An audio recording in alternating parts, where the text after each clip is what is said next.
Salut à tous, j'espère que vous allez bien. On se retrouve nous ce soir pour parler du Real Madrid qui jouait son match de Liga contre l'équipe de Séville. Et ça s'est clôturé un match nul de partout entre ces deux belles équipes espagnoles. N'oubliez pas que le Real Madrid, avant le match, deuxième, Séville, quatrième. Donc énorme choc bien sûr. Hier il y avait un autre énorme choc. Le Barça contre l'équipe de l'Atlético Madrid, score final 0-0. Donc cette 35e journée de Liga, où il y avait quand même ces deux chocs que je viens de vous parler les gars, ça s'est clôturé à chaque fois avec des matchs nuls. Donc on va déjà regarder un petit coup d'œil au classement, puis après bien sûr on parlera du match. Donc au classement de la Liga, donc déjà il ne reste plus que 3 journées voilà, pour toutes ces équipes bien sûr. Donc toujours l'Atlético Madrid en tête 77 points, le Real Madrid juste derrière 75 points, le Barça 75 points aussi et le FC Séville 71. Donc je crois que l'équipe de Séville maintenant ils sont hors course pour remporter le championnat. Donc il ne reste plus que le Barça, le Real Madrid et l'Atlético pour remporter cette Liga, parce que Séville, voilà, ils ont quand même 6 points de retard avec l'Atlético Madrid. Bon, il reste 3 journées. Mathématiquement, c'est encore possible. Mais voilà, il faudrait que déjà ils gagnent leurs 3 derniers matchs et que l'Atlético, le Real Madrid et le Barça perdent quasiment tous leurs matchs. Voilà, les matchs restants, donc c'est très peu probable. Donc voilà les gars, ce classement de la Liga. Donc en gros, rien n'a changé, aucune modification par rapport à la 34e journée, vu qu'il n'y a eu que des matchs nuls entre les 4 premiers. Donc c'est toujours, bien sûr, même position pour ces 4 équipes. Donc bien sûr, maintenant on va parler de ce match ce soir. Donc de partout les gars. Donc un but de Asensio, un but de Eden Hazard à la 94e minute de jeu. Bon, un but un peu chanceux d'Eden Hazard, parce qu'il était sur une trajectoire d'une frappe de Toni Kroos. Voilà, le ballon il est venu sur lui, ça a contré, puis il y a eu but juste après. Donc tant mieux pour lui, ça lui fait un but bien sûr. Contre un but de Reguez et un but de Rakitic sur penalty.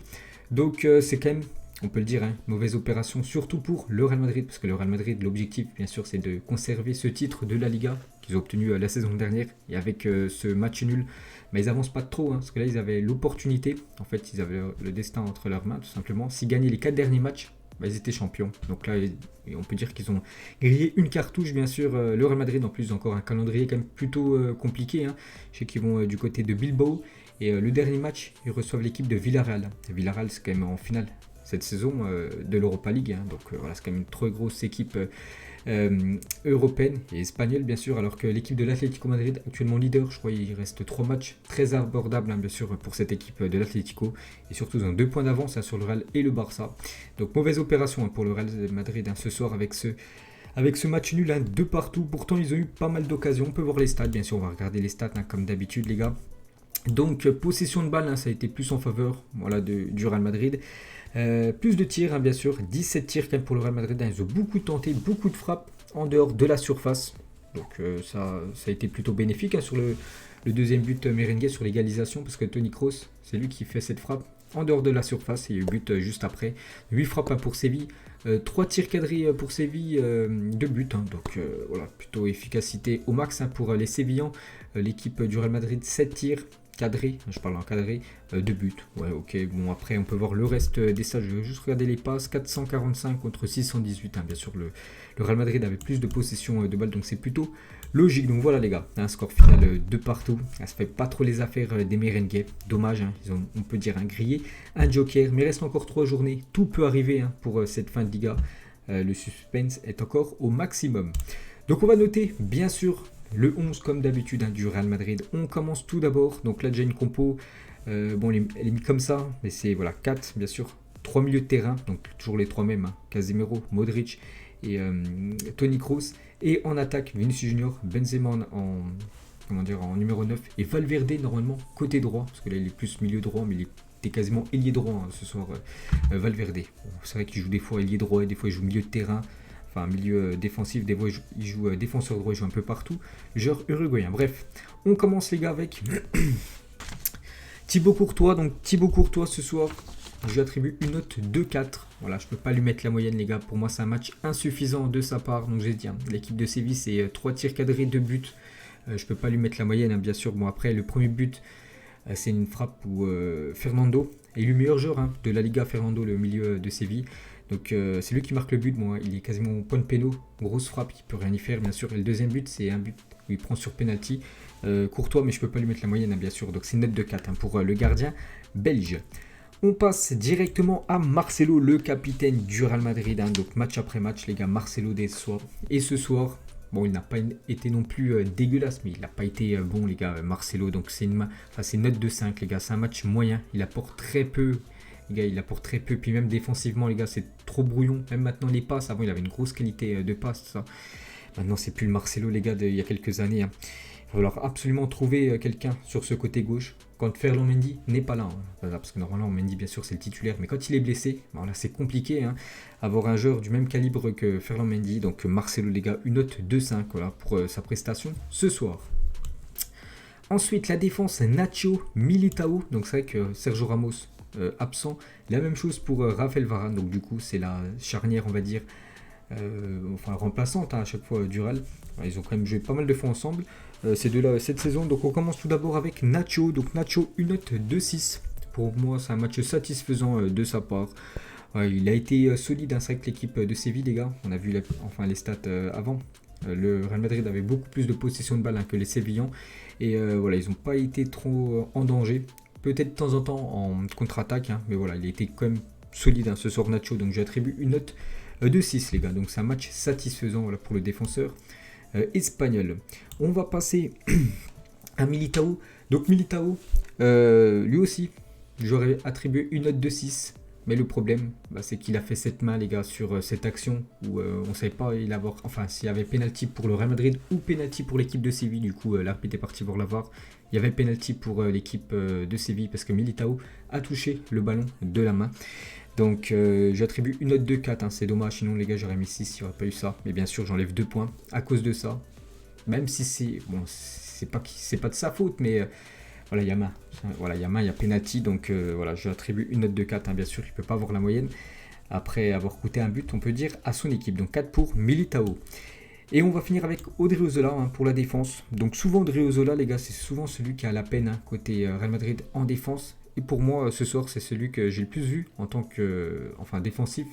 Pour moi, ça a été le meilleur ce soir. J'attribue une note de 7. On l'a beaucoup vu apporter offensivement. C'est ce que je reproche à Odriozola quand il joue, bien sûr, sur le côté droit. C'est qu'il apporte très peu offensivement. Donc derrière, c'est moyen. Et il apporte très peu offensivement. Donc c'est un joueur, là, on va dire, plutôt médiocre. Mais ce soir, les gars, il a fait son match, hein. Pour moi, c'est une note de 7. Bon match. Dommage, hein, qu'il a été signalé hors jeu en début de match, hein, sur le but de Karim Benzema, parce qu'il a fait un magnifique centre. Mais on l'a beaucoup vu, hein, quand même, devant Odriozola. Donc une note de 7. Hein, puis derrière, il n'a pas été beaucoup en danger. Donc un bon match, hein, de sa part. Il continue comme ça, le jeune espagnol. Donc voilà les gars, la défense côté Real Madrid. On passe milieu de terrain. On va commencer tout d'abord avec Casemiro. Donc Casemiro, j'ai mis une note de 6 ce soir. Un match satisfaisant de Casemiro. Dommage, ça frappe à la 96e minute, hein. C'était vrai, il restait 10 secondes. Elle passe à ras du poteau du gardien de Séville. Dommage, hein. Sinon toujours le même match, hein, de Casemiro. Toujours régulier, bien sûr. Grosse dégaine, les gars. Il envoie beaucoup, comme d'habitude, hein. Casemiro récupère quand même pas mal de ballons. Donc une note de 6, les gars. Match satisfaisant de sa part. Modric, il est un peu déçu ce soir, Modric. J'attribue une note de 5, les gars. Je ne peux pas lui mettre plus, hein. C'est un match moyen. Plus on l'a vu, hein. Il est sorti très tôt. Les deux joueurs du Real Madrid sont sortis directement. Donc Marcelo, hein, une note de 5, je l'ai dit, à la 60e. Et Modric, après, il ne faut pas oublier, les gars, que c'est quand même deux joueurs, voilà, qui ont plus de 35 ans au moins. Je crois que Marcelo aussi, il a plus de 35 ans. Donc voilà, c'est quand même des joueurs. Ils arrivent en fin de carrière. Donc c'est compliqué maintenant d'enchaîner 90 minutes de jeu. Surtout que ces deux joueurs ont joué contre l'équipe de Chelsea il y a quelques jours, en Ligue des Champions. Donc voilà, tous les 3 jours, tu as un match. Plus de 35 ans. Donc ça pèse, bien sûr. Donc ça n'a pas été un grand Modric ce soir, hein. Une note de 5 pour lui. Ensuite, Toni Kroos, les gars. Donc lui, direct, hein, on augmente bien sûr la note, hein. Une note de 7 pour Toni Kroos. Donc décisif sur les 2 buts. Déjà, le premier but, c'est lui qui fait la passe D pour Asensio. Asensio la prend directement but. Donc parfait pour Toni Kroos. Et sur le deuxième but, c'est lui qui est à l'origine de l'égalisation. C'est vrai que le but est pour Eden Hazard, hein. Voilà, on voit, c'est Eden Hazard qui a marqué. Mais c'est bien Toni Kroos, les gars, qui déclenche la frappe. Donc bien sûr, une belle note de 7, hein, pour Toni Kroos. Puis même, hein, dans le jeu, il a été bon. Donc une note de 7 pour le milieu allemand. Et Valverde, donc Valverde, hein, je dis, hein, normalement il joue ailier, soir, normalement le compo il devait être ce côté-là.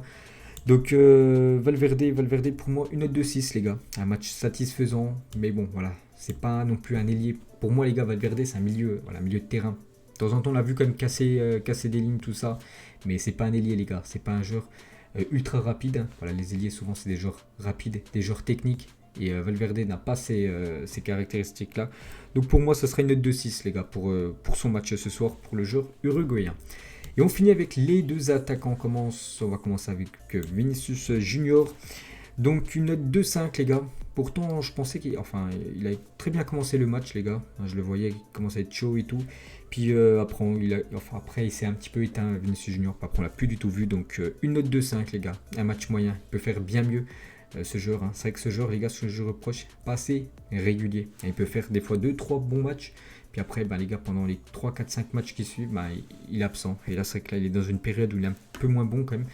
Vinicius Junior, qu'il y a 1 ou 2 mois, où il était exceptionnel. Et on va terminer avec Benzema. Donc ce soir, déjà une de 5, les gars, pour Karim Benzema.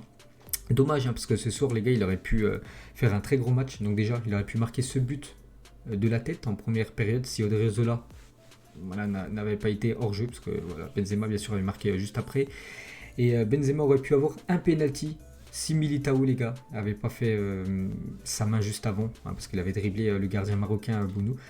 Il y avait penalty, hein, pour lui, donc c'est vrai que c'est un match où il aurait pu marquer 2 buts, et du coup il finit avec 0 but ce soir, Karim Benzema. C'est dommage, hein, mais sinon toujours dans le jeu, les gars. Très très important, bien sûr, Karim Benzema, c'est vraiment le cerveau de l'attaque, hein, je parle bien de l'attaque du Real Madrid, toujours très bon, les gars, une touche de balle, tout ça, les déviations, toujours au top.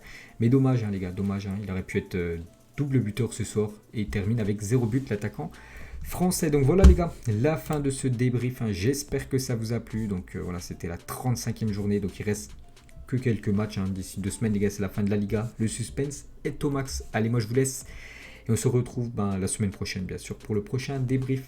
Ciao à tous.